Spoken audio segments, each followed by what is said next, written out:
Hello, everybody. Welcome to this week's episode of the Main Street Talk podcast, your go-to podcast for all things Walt Disney World related, the news, and all the latest park updates, as there are several lately. I'm your host, Nick, and as always with me is Joni. Hi. So here in the Midwest, we are feeling the fall weather is coming in fast. Yeah. It's getting pretty chilly at night. It was like going from being in the 60s last week to this week and now in the 40s. Mm-hmm. Leaves are falling. And I don't know if I'm going to have some friends or foes on this, but I'm a pumpkin spicer, and I'm ready. I'm ready for it. You got one foe right here. Pumpkin spice is just not my thing. Pumpkin anything is not my thing, except Halloween jack-o'-lanterns I like. I just bought a little, how big is that? Like a 3-inch diameter little mini pumpkin pie? Yeah. Oh, yeah. From the grocery store. I'm ready for it. Yeah. It's like a bite-sized pumpkin pie. It's my favorite season. So yeah, fall's coming in fast. A lot happening at Disney this week. Before we get started, I just want to say if you like this podcast, please rate it and like and subscribe in your podcast player.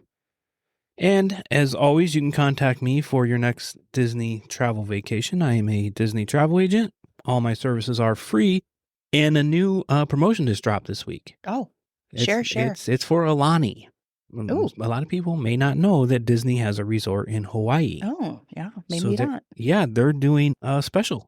They're doing valid on most nights from January 4th to April 9th to save 25% on stays of 5+ consecutive nights or 20% on stays of 4 consecutive nights. And you got to book this by March 5th. So yeah, I got some winter deals going on at Aulani. So let me ask this. You being the travel agent, potentially, you booking that, does that lock that? I mean, what rate do they have to be paid in full by March 5th? Or is it just, can you reserve it and then they have more time to pay? So with Aulani, when you book Aulani, the deposit is 1 night's room. So your deposit would be basically your first night, and then the rest of the payment is due at check-in. So yeah, that's a special going on. And let's get into the news. Okay. I'm going to preface the news here. This is a very Animal Kingdom heavy news report. If you love Animal Kingdom, you're gonna love this. Okay. And Nick has not shared this with me. If you love Animal Kingdom, you're gonna hate this. Well, the only thing Nick did share with me about this, the first thing I asked him when he said there was a lot of Animal Kingdom news. We'll get into that. Okay. Did you trick me? No, I didn't trick you. Okay. But she did ask a question. I'll bring that up. That'll come in a few minutes. Okay. But yeah. But we're gonna start Magic Kingdom because we always start Magic Kingdom. Sure. Imagineering offices trailers have arrived at Magic Kingdom for the Cars expansion construction. Mm-hmm. So they're there. They're ready to get some boots on the ground and start working. Get some tires on the ground. What'd you say? Tires on the ground. Tires on the ground. I'm sorry. I misphrased Where you at today? Where you at? That was an easy one I missed. And this is exciting. Disney has announced new enhancements coming to Bibbidi Bobbidi Boutique at both Walt Disney World and Disneyland. Mm. The notices on both websites state, new enhancements are coming to Bibbidi Bobbidi Boutique at Walt Disney World and Disneyland Resort, including a special visits from the fairy godmother. That would be nice. We will also be rolling out new simplified package options. These will be updated in early October. Okay. So no word on what the new packages are going to be. There's no other information than that. Okay. Well, we're going to have to watch those closely because we have a little one coming up. Yep. We're not to watch that. So new prices, new packages means new prices. Could mean new prices, could mean, they said they're simplifying it. So, yeah, I would, there's a lot of packages right now. Yeah. Hopefully they can just streamline that. I thought there was only like 3. But I think there's like 5 or 6. Okay. They range from, I think, $99 to like $500, something like that. So yeah, they're going to streamline those, and hopefully there's less options, to make it easier, because who needs all the extra complications of trying to decide when you're on your Disney vacation? So what's the age cutoff to do Bibbidi Bobbidi? I think you have to be 3 years old. Or that's minimum. Oh, what's the maximum? I don't know. So could I do it? I know. I'm teasing.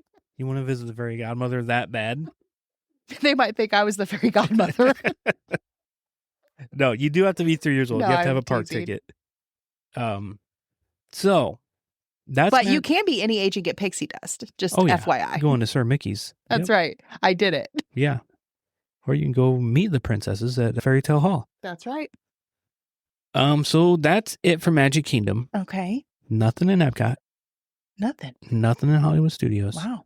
But buckle up for Animal Kingdom. Okay. Here we go. This is a lot. So Disney, first of all, has announced the closing date for what remains of Dinoland. As we know, it's closing, and Tropicals America is coming. What's left of Dinoland will close forever on February 2nd, 2026, with the last day of operation being February 1st. This closure will include Dinosaur the Ride, Restaurantosaurus, and the Dino Institute shop. Okay? So February 2nd. Noted. Dinoland is going to be closed. February 1st is the last day to experience Dinoland. So construction walls have been going up, and they have already put the concept art for Encanto and Indiana Jones on the construction walls that are currently up at Dinoland. Now, as of September 5th, they does not say if this is temporary or permanent, but Donald Duck used to meet in Dinoland. Or, where his spot over by where Triceratops. Been there, done that. Yeah. Had a great time with Donald. Donald Duck is taking over the Restaurantosaurus meet and greet. So you can find Donald Duck under the hangar-style overhang just outside the restaurant. The Goofy meet and greet moves to Wildlife Express Station in Africa. So the train station is between Kilimanjaro Safaris and the Harambe Market area. Okay. No word if that's temporary. I mean, Donald's going to have to move, Right. He's going to have to be out of Dinoland completely, but that's what's going on right now. Now, with the closing of Dinoland, like I said, Restaurantosaurus is closing. The Harambe, this kind of got me. This one got me. The Harambe Market in Animal Kingdom will shift its menu to accommodate guests. Now, since Restaurantosaurus is closing, Harambe Market will shift to a menu offering like chicken nuggets, hamburgers, and that type of American. The traditional American snackies. Like what you can get at most quick service places. Right. Now, this one got me because I really like Harambe Market. I really do. I do too. It's it's that African cuisine. It's a little twist to it. Yeah, it's out of the norm. And in just the setting where it's at, it's perfect. It's nice to have options. And if they just put another hamburger chicken shack in, then you have the same options that you do with the people next door. It's just named different. Yeah. Yeah. That bums me out. That bums me out too. But and I liked their food there. I mean, I like it too. It's that African, the different spices and stuff like that. And it did have a spicy. What I got, I think, and some chicken or something. It was spicy. Yeah, and I like spicy. Well, I don't understand why they can't just add. Instead of replace. That's exactly what I thought. Or maybe because there's several stations in there. Maybe do like 2 stations. I think hamburgers. There's 4 windows. Yeah. So you're right. So I don't know. So the dining venue will close for refurbishment sometime this winter to prepare for that new menu. So now, with all this going on, Kali River Rapids will adjust its usual winter refurbishment schedule due to the closure of Dinoland. To accommodate the closing of Dinosaur the Ride, Kali River Rapids will alter its annual winter refurbishment schedule. The attraction will be closed from October 6th and reopen in December. So it's going to be closed from October to December. Usually it's closed during the winter months, but this time it's going to be closed during the fall months for refurbishment. But are they usually... Well, so are they going to... They expect to open in December? That's what it says. Oh, that's going to be chilly. We're open in December. And I think that's why... It won't be Midwest chilly, but it'll be... Yeah, but that's why they normally do it during the winter, because it's chilly. I would not ride on that in December. But they need it to be open because Dinosaur won't be open. Sure. So they need people eating up lines somewhere. Right. You know what I mean? Mm. So that was Animal Kingdom. It looked like a lot more than that when I was typing it. My list is long here, but that's a lot of news coming out at once. Well, we all knew about the Dinoland going. Yeah. We all knew that the meet and greets were going to have to move. The Harambe menu change is a little upsetting. I'm upset about that. And I just don't understand how much traffic the Kali River Rapids is going to pull in the winter? in December. Yeah, exactly. In January, in February. Exactly. I just don't know. I get the theory of it. Something's got to take the place to eat up some people, But a water for ride? attractions. But a water ride, exactly. Okay, well, I mean, to each their own, I suppose. Just When take we were- extra socks. We were there in November, and it got warm during the day. And, in January, but it got cooler even, at night. it did And get we cooler are at night. Midwesters, so we're used to Right. the cooler weather. I mean, there were people there in sweatshirts already that are local to the area that I don't think a whole lot of locals are going to be on there and at that No. for a water ride. I know it can hit in the 80s in December and January, but I guess they just got to do it. They got Well, to do I it. mean, what's the difference other than it raining on an almost daily basis and getting wet with rain as opposed to being splashed with boat water? Yeah. So like I said, if you like Animal Kingdom, you either love that news or you hated that news. Whatever floats your boat, go do it. The only thing I'm upset about is Harambe. They're messing with my food. Yeah. I don't like my food messed with. Nick loves food. I got a kids meal last time I was there. Well, you know what? Those kids meals, I'll tell you what, I ate on them quite frequently, and they can definitely do the job. They're good on a hot day when you don't want to, be stuffed walking around the park all day. You don't want to be too heavy. Just and 2 chicken strips and fries and a milk. Yep. Perfect. Yep. And some apples or an orange or whatever you got. So, in miscellaneous news, okay, we're going over to the All-Star movies. Wait, you had me hold. Hold? Oh, I'm still We're still holding. We're still holding. You know where I'm going. I want to know about the animals. Know about these animals. So, at All-Star movies, the Fantasia kiddie pool and water play area will be closing for a month-long refurbishment. According to the website, Fantasia kiddie pool and water play area will close for maintenance from September 8th, 2025 through October. This episode will air September 8th. Okay. Now we're on to the animals. Oh, okay. Are you ready for the animals? I am. I've been ready. Because every week she always asks, how are the animals doing? And I want to know if there's any babies. And she wants to know if there's any babies. I have a good report. Now you did trick me because I asked you. You did ask me. The rivers of America at Magic Kingdom is drained. We've been talking about that for weeks. The fish inhabitants were saved and relocated. Okay. Approximately 2,000 fish were removed from the rivers of America. 10% were miscellaneous species like catfish, Seminole fish, and mosquito fish, which I didn't even know what a mosquito fish was. Oh, I'd have to look that up. 20% were largemouth bass, also known as Florida bass, and 70% were types of sunfish. They were moved to the Seven Seas Lagoon. Oh, nice. All fish. All of them? That's a lot of of fish. 2,000 fish. Oh, my God. Were transported from Magic Kingdom to Seven Seas Lagoon. Wow. They saved the fish. They did. So good for you, Disney. They took the river, saved the fish. Good for you, Disney. I have a question. Yeah. I didn't know that when they put this riverboat in there in the water, back when, I didn't know that they put fish in it. I did not know it had fish. I was not aware there was fish in there either. Because isn't there chemical in there to dye it green? And I don't know. I didn't know there was fish in there. I don't know if and they you were have different species. I don't know if they were man-planted fish. What, like people bringing their goldfish from home and dropping it in there?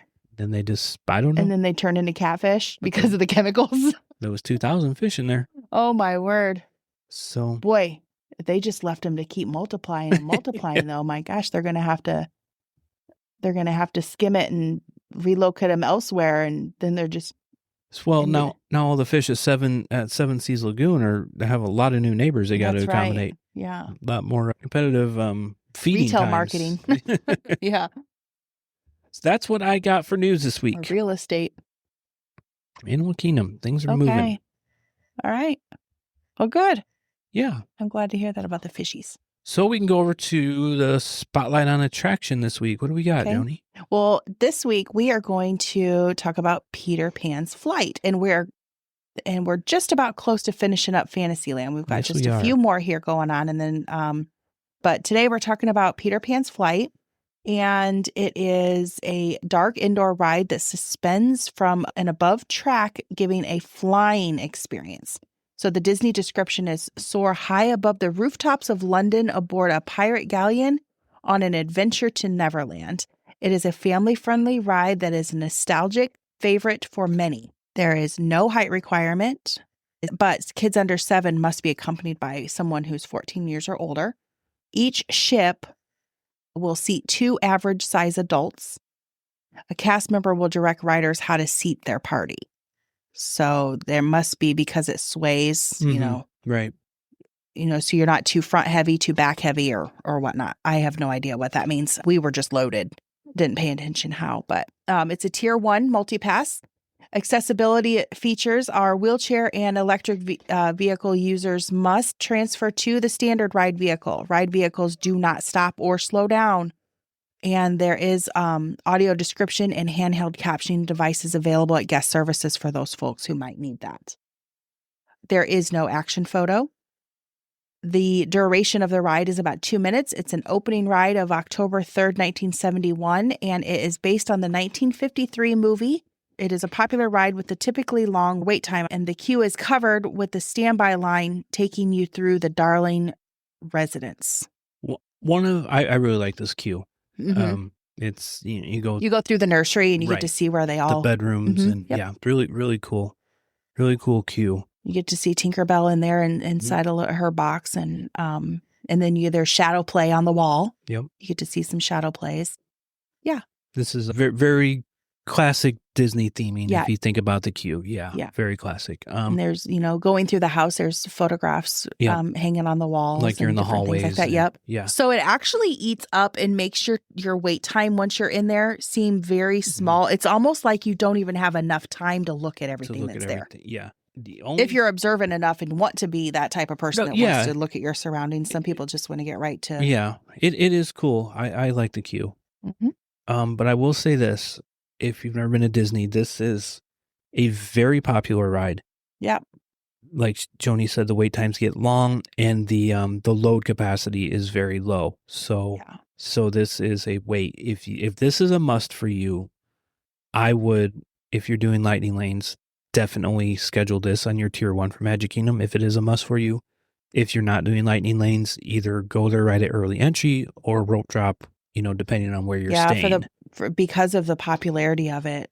It's long all day long. Yeah, all day. At least an hour, at least 45 minutes usually, but mostly an hour or plus, just because the load capacity, like I said, is so small. A lot of families decide, to do that their first ride of the day to get it out of the way. Their rope drop, what you just said. Yep. Yeah. Okay, but a very cute ride. Mm-hmm. I like it. Yep. It feels like you're flying over London and over Neverland. Yeah, and then you get to go and you get to see the mermaids and you get to go and see the tribal family, and then you see Hook and the crocodile, and it's just super cute. Mm-hmm. So okay, it's Peter Pan. Thanks, Joni. Yep, you bet. What do we have for movies this week? We are actually going to talk about Mulan today, and Nick and I actually watched the cartoon. The original, first time I ever seen it. 1998. First time I've ever watched it. And Nick had to, get familiar with that. And then after that, we turned around and watched the live action. First time I ever seen it. First time I ever seen the live action. However, I've seen Mulan, quite a few times.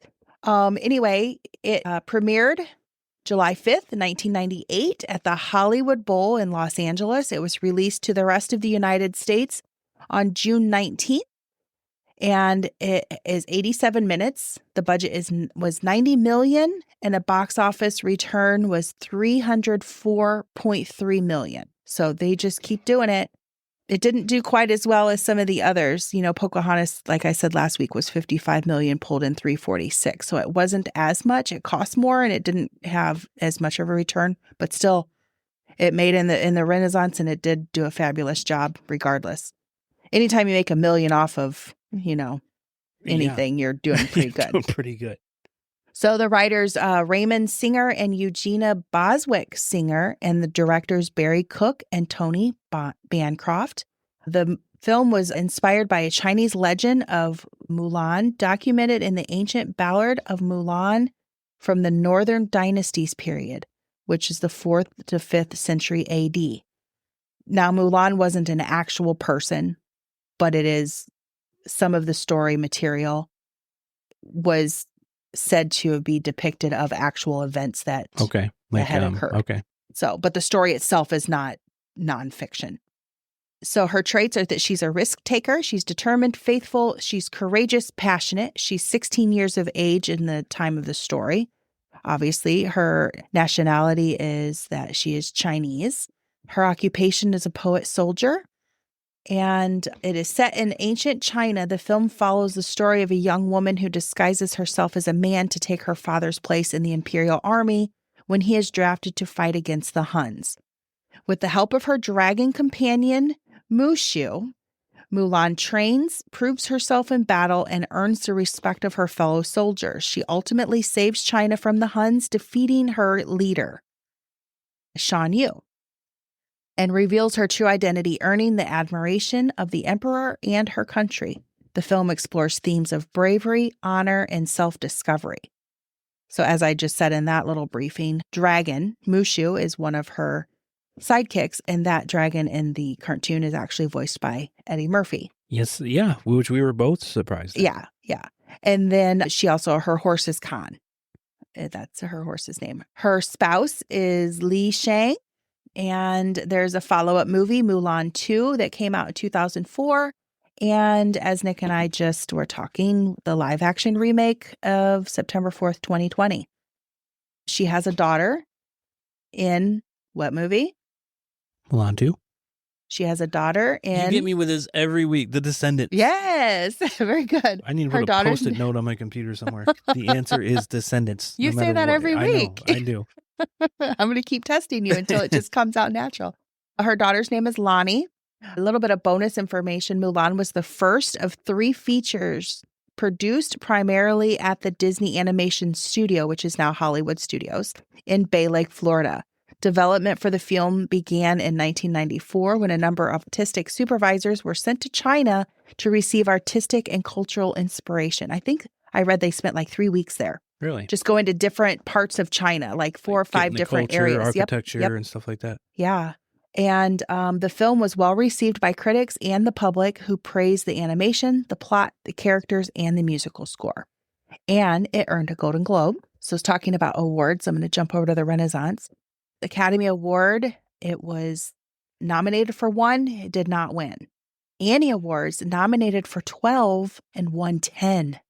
Wow. That is incredible. 10 of 12. I think that's got to be, I think that's the highest percentage of nominations and wins. Beauty and the Beast won all of their Annies. Oh, they won all of them. Okay. Yeah, but it's the highest. Well, no, I guess it's not. A Hunchback was nominated for 13, but to be nominated for 12 and win 10, that's amazing. Crazy. Yeah. So that's what I have on Mulan. But I have to ask you, and you may have said this. I know you've said it to me, but just tell everyone else, which one did you like best? So when Joni and I watch these, or even myself, if I'm by myself, when I watch a live action Disney movie, I always prefer the cartoons more. And when I watch the live action ones, I go into them with low expectations because I don't like the originals messed with. But the live action Mulan was amazing. Yeah. It was really good. Yeah. I think I like it better than the cartoon, to be honest with you. And I've never said that about a Disney film. Me too. And I am such a big softie over here that I cry during Disney movies. Yeah. I did not know that. I cried. I looked at Joni when the live action Mulan got over, and I looked at her and I said, that was really good. And she said, I cried. And I didn't know that. So it was good. So I wear my heart on my sleeve, and I'm very sentimental to things like that, even though they are fictional. Just the whole concept of, family and, the importance of being brave and courageous and accepting responsibility and, family and values. And I'm just, I'm a mess when it comes to some Disney movies. You like the live action more than the cartoon? I loved the live action. It was really good. I honestly, to date, I think that is the best live action one I've seen. That is the best one I've seen. Beauty and the Beast was really good too. Beauty and the Beast was good. But Mulan was excellent. For sure. And we haven't watched all of them yet. We're still watching them. But yeah, very good. Yeah, if you have not seen it, if you're one of these people that are like, I don't want to watch live action movies because I like the originals, give this one a try. Oh my gosh, you're going to love it. And, it's been out for 5 years. 5 years already. Yeah. Mm-hmm. Came out 2020. Yeah. Like Joni said, we watched the cartoon first, and then we watched the live action. Yeah, because we report on the cartoons, right? The originals. We report on the cartoons, but this was just an added thing we did, and I'm glad. But yeah, we have to throw that in there as far as the live action just being absolutely amazing. Yep, very good. So okay, that's what I have. Mulan. Yeah. Does this have anything to do with Mulan Rouge? Oh, my word. I'm going to everybody just pretend he didn't say that. Okay, well, thanks, Joni. You're welcome. On to the tip or trick. People might laugh at this one, but if you follow this tip or trick, you won't be laughing at us. You will be thanking us later.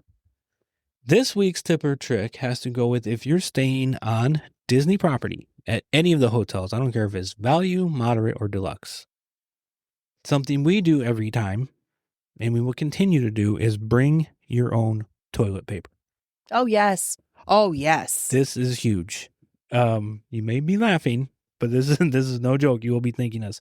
Disney spends a lot of money on a lot of things. We just watched something last night. Toilet paper is not one of them. They spend like minimum, they figured $16 million a year on fireworks or something like that. I think it was like 50. Was it? Oh, yeah. It was 50 million. It was like 14,000 a night. They're the largest purchaser of fireworks in the world. One thing, like Joni said, they do not spend money on is toilet paper. Yeah. I mean, you could put it up to a wall and see right through it. So our tip is take your own roll or 2 or 3 of toilet paper. Yes, I agree. It's a necessity. I absolutely agree. Because it's the same, I think it's the same toilet paper at the parks as it is at the resorts. It doesn't matter if you're deluxe or value. It's the same thing. I kind of have maybe a little bit of a guess on why that is. For the plumbing. It's the plumbing. So if you're one that requires the use of lots of squares, either try to cut back or put it in the waste can instead. Yeah. Because, I mean, imagine you got all these floors of, different levels, and it's all got to come down, and it all meets in one spot. And that's probably why they use such It is. And degradable toilet paper. Logistically, it's probably the right thing to do, but as long as you're careful and smart and respectful about it and not, for the consumer and the guest, it's not great. No. So just But you know what else is not great for the consumers or the guests? If you have a bunch of rooms closed down or you have a plumbing issue and it backs up into everyone's rooms. True. So 100%. Think about yourselves when you're flushing the toilet, and think about your neighbors in your next visit, because just be smart about it. Yeah. Don't do it at a hotel what you wouldn't do at home. Or, you know what I mean? And those flushable wipes, they're not really flushable. Don't flush them. Ask a plumber. Yeah, don't flush those things. Even though they say it. So bring your own toilet paper. You will thank us later. Especially if a lot of people from I don't know if there's anybody in the UK listening, or Europe, a lot of people come for 2 weeks at a time. So definitely, if you're going to be doing that. Well, and you can always do a big box store. Yeah. There's a Walmart not that far away. Or have it delivered to you. Yep, absolutely. And then whatever you don't use, just leave it there. I mean, you don't got to carry it, tote it home unless you want to. Okay. Well, that's going to do it for this week's show. A lot of Animal Kingdom news. Mm-hmm. And again, Mulan live action. If you haven't seen that, highly recommend that. So you can go to our website, mainstreettalkpod.com. That's the home base. Oh, I forgot to mention this. I spent a lot of time last week making some new travel request forms. They're on the website. I'm extremely proud of these forms. They took a long time to do. And they are very much structured, and they follow alignment with each park individually. There's a Disney World, Disney Cruise, and a Disneyland one. Mm-hmm. And, the old form I had was just kind of a hodgepodge of everything. These are specific for those destinations. It's trial by error kind of stuff. Yeah. You're finding out what's helpful and what's not, what's confusing and what's got some clarity. That's on Main Street Talk Pod. Those forms are under the Vacation Quote tab or the Book a Vacation tab. Our Facebook page is Main Street Talk. Facebook group is Disney World Tips and Talk. Our Instagram is Main Street Talk Podcast. And you can contact me for travel, nick.garcia@academytravel.com. And we are affiliates of the Magic Candle Company. Yeah. So use the link on the website and the code Main Street Talk at checkout for 15% off. And we are going to announce our coffee mug winner on September 29th. Don't forget to share with your friends and family how to get in on that. Hit the subscribe button on the website, mainstreettalkpod.com. Mm-hmm. So, get all your friends and families entered to win that. And we will be back next week. And then tell them you want it, and maybe they'll gift it to you. Yeah. You owe me. I told you about it. You owe me. It's kind of like you buy a scratch off ticket for your families at Christmas. Do you really want them to win? Of course you do. Of course you do. Oh, I won $5 million in that ticket you bought me. Okay. That's great. That's okay. Good for you. So, anyways, we will be back. Cousin? Yeah. We will be back next week. And until then, we will talk to you real soon. Thanks for spending time with us. Bye.